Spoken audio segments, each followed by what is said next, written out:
everyone, I hope you're good guys and welcome for a new video. So today I wanted to talk to you about this rack kick punch that I've created. So let me tell you the story a little bit behind it. Basically, I was creating a kick for a sample pack using my rack the other day, and I feel it that the kick was missing a little bit of punch, of attack, of crispiness on the top. So that's the kick, and you know that if you're familiar with my video, you know that sometimes I like to add a bit of reverb, like the top reverb on the top of the kick is just making the kick breathe a little bit. It's adding a bit of crispiness to the kick, and so I create a rack for this when I was designing the kick. So let me show you how it works.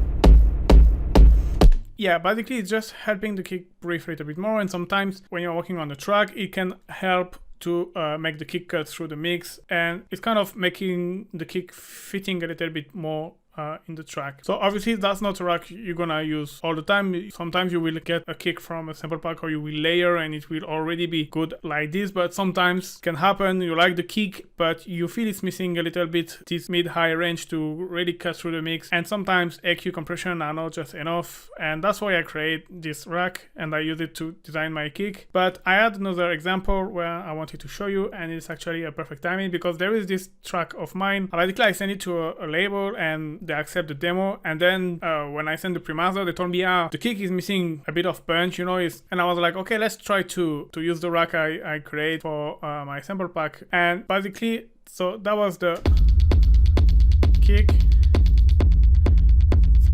without, and it kind of really helped to cut through the mix. Obviously it's not a huge difference, but it's always helping a little bit.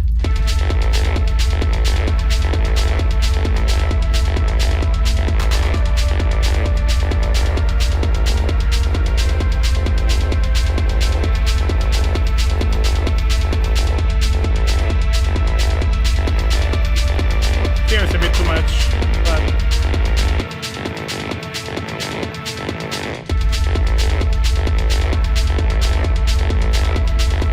I like to have the effect just when you start to hear a little bit the difference, just go a little bit and then stop, because otherwise if you overdo it, it's kind of not sounding nice. So let's dig into the rack. Basically you have a dry chain and you have a wet chain that I call top, and basically I just put amp to, let me actually bring everything down.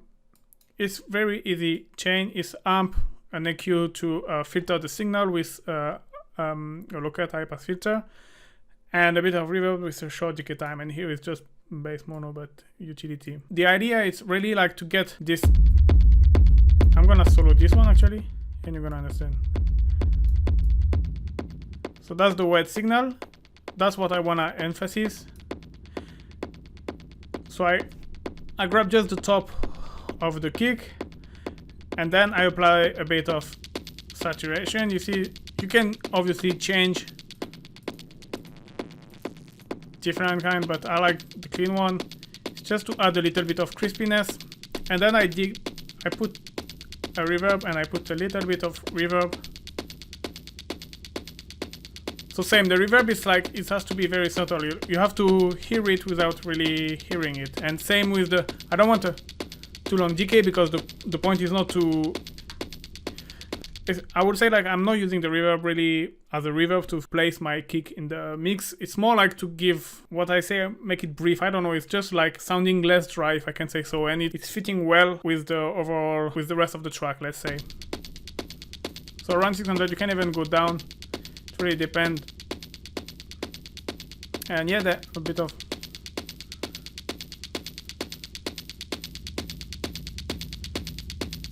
and then when you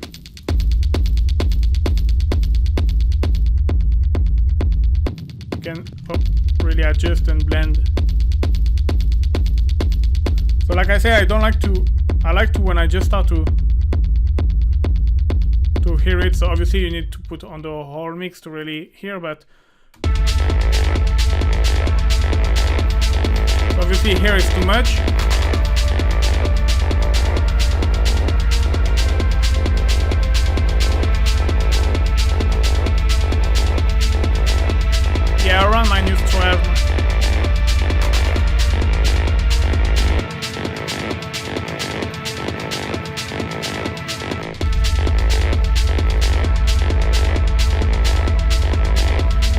just focus on the kick.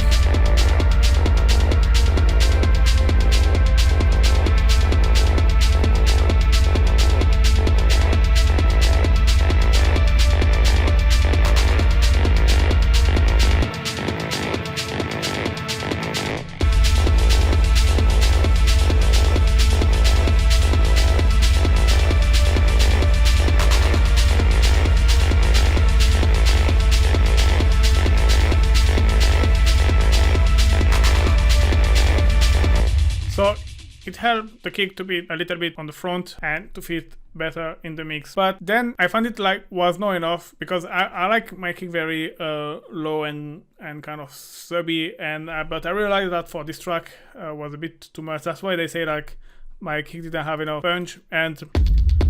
But here is always the problem: if you use compression, or you will probably change the tone of your kick, and after the kick is not, the track is not sounding the same, you know, and it's always very hard to add punch to a kick, because if it's a subtle effect, it's fine, but when you really need to be like adding this extra kick punch, it's hard to add it without modifying too much the tone of the kick. So I've tried something, it worked. I'm just gonna show you. It's not really part of this tutorial, it's just extra what I've done for this track. I basically add a 909 kick, because the 909 kick, you know, the basic one, really got this punchy,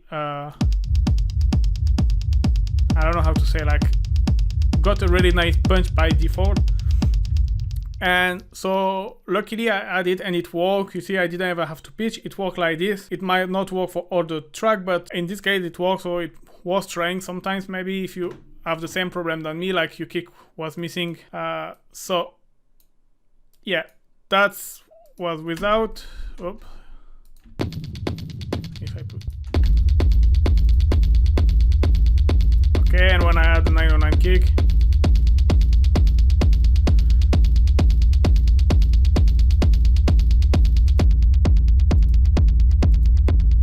so that was the original basically.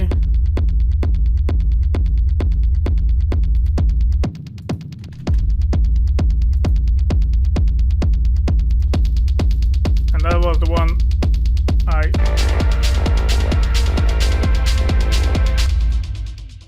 So yeah, that's how I started on my program, and this track was actually the perfect timing, because this track is gonna be released this Friday on Spotify.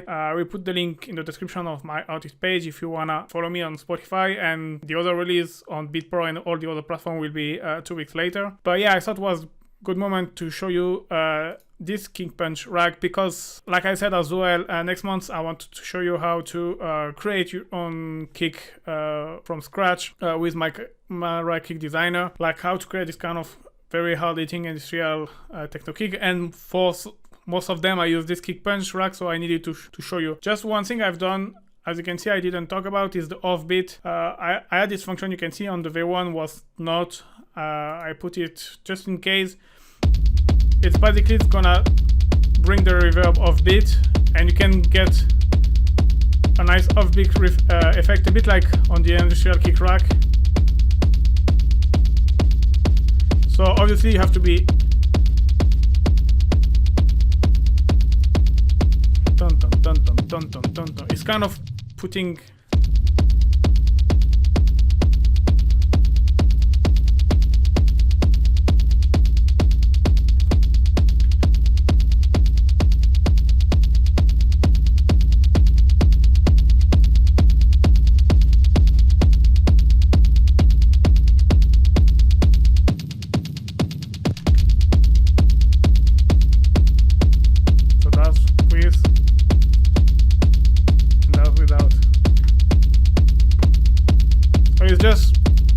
getting a different kind of groove. It's nice from some dark industrial techno, it works well. I just put it in case you want. I could have put as well, if you want, the decay time to control the length of your reverb. But yeah, globally it's a nice rack when sometimes you kick struggle a little bit to cut through the mix. It's just a little help that I found works better than EQ or compression, or because it doesn't modify too much the original tone of your kick. That's the things. And because if I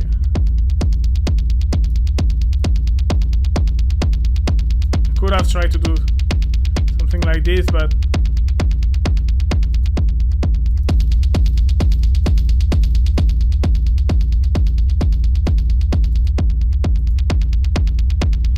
don't know, it doesn't work the same. I like the reverb stuff on top. Alright, I think that's it for today, so don't forget Friday release of this track, and next month I will show you how to make this kind of industrial kick. So don't forget to like, subscribe, activate the bell notification to don't miss the video, and see you Wednesday guys. Thank you for watching, bye bye.